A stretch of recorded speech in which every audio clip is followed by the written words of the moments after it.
¿Qué tal? Buenas noches. En esta ocasión voy a hablar sobre si fue beneficiosa o no la reforma agraria en el Perú. Mi postura respecto a la reforma agraria es que sí fue beneficiosa para el Perú porque respondió a una necesidad histórica de justicia social, además eliminó el dominio de los grandes terratenientes y permitió una transformación política, económica y social del país. Este proceso fue llevado a cabo por el gobierno de Juan Velasco Alvarado mediante el decreto Ley 1771-6, en donde busca acabar con el sistema de latifundios, redistribuir la tierra y reconocer los derechos de los campesinos por siglos habían sido marginados. Como afirma Fernando Eguren en 2011, la reforma marcó el fin del sistema gamonal y permitió que los campesinos pasaran de ser sirvientes a ciudadanos con derechos. Pasamos al desarrollo. Como primer punto tenemos el aspecto social, que es la justicia y la dignidad e inclusión del campesino. Este cambio fue el más trascendente y visible de la reforma agraria, ya que antes de 1969 millones de campesinos vivían en condiciones de servidumbre, sin derechos laborales, sin acceso a propiedades y trabajaban en grandes haciendas en donde la tierra le pertenecía solo a unas pocas personas, más que todos los hacendados. Con la reforma, miles de familias campesinas se convirtieron en propietarias de la tierra, lo que cambió radicalmente su situación, y su autoestima como ciudadanos. El sociólogo Julio Kotler, en 1978, señala que la reforma agraria puso fin a las relaciones serviles en el campo y dio origen a una ciudadanía rural más participativa. Además que en 1978 se promulgó la ley de comunidades nativas con el decreto ley 2065-3, que reconoció los derechos territoriales en los pueblos amazónicos, extendiendo la justicia social en otras regiones del país. ¿Qué queremos decir con esto? Que el efecto social fue la inclusión y dignificación del campesino, que pasó de ser un grupo marginado a un sector con derechos. Es decir, antes de ser, comenzó siendo un servidumbre y terminó como propietario de las tierras. Como segundo punto tenemos el aspecto político, que es el fin del poder terrateniente y la democratización del campo. Este aspecto político también fue muy decisivo, ya que antes de la reforma, la oligarquía terrateniente controlaba gran parte del poder económico y político del país. Según el Ministerio de Agricultura, los pocos propietarios poseían mayor parte de las tierras agrícolas, lo que le daba una enorme influencia sobre las autoridades y instituciones nacionales.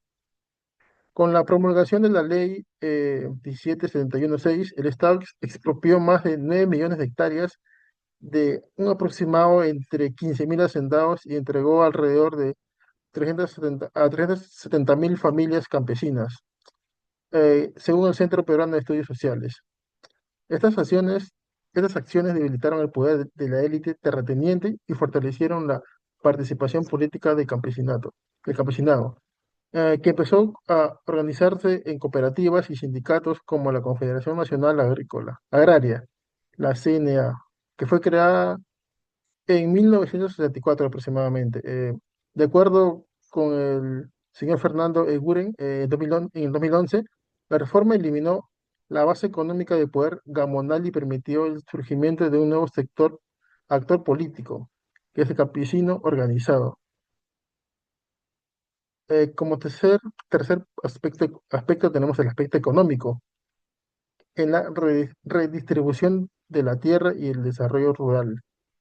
En este ámbito económico, la reforma agraria corrigió una estructura desigual e ineficiente que había limitado el desarrollo del país. Antes de su aplicación, la producción agrícola dependía de las grandes haciendas que utilizaban métodos tradicionales y tenían una baja productividad. El economista Carlos Malpica Silva Santisteban señaló que la concentración de la tierra era un obstáculo para el desarrollo nacional y perpetuaba la pobreza rural. Con la redistribución, el Estado promovió nuevas formas de organización productiva, como las cooperativas agrarias de producción y las sociedades agrarias de interés social, donde los trabajadores gestionaban directamente la tierra. Como le comenté anteriormente, pasaron de ser como esclavizados a ellos poder manejar, se les entregaba esa tierra y ellos trabajaban. Ah, y según los datos del Banco Central de Reserva del Perú, el Ministerio de Agricultura, durante los primeros años del proceso de producción agrícola se mantuvo estable, lo que demuestra que no hubo un colapso económico en esos tiempos al inicio, sino una transición de un modelo más justo en el país.